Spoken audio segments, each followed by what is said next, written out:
Ako po si Alice Lialgo, ang kasalukuyang mayor po ng bayan po ng Bamban, Tarlac po. Sa mga hindi po nakakaalam, ang Bamban po ay ang kaunang-unang bayan po sa lalawigan po ng Tarlac.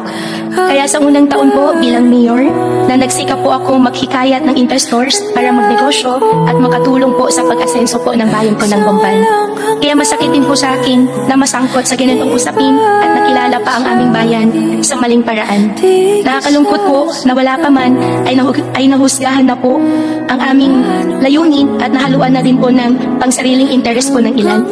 Nalitis na po kami base pa lang po sa aligasyon at pinagtagpi-tagpi po na kwento.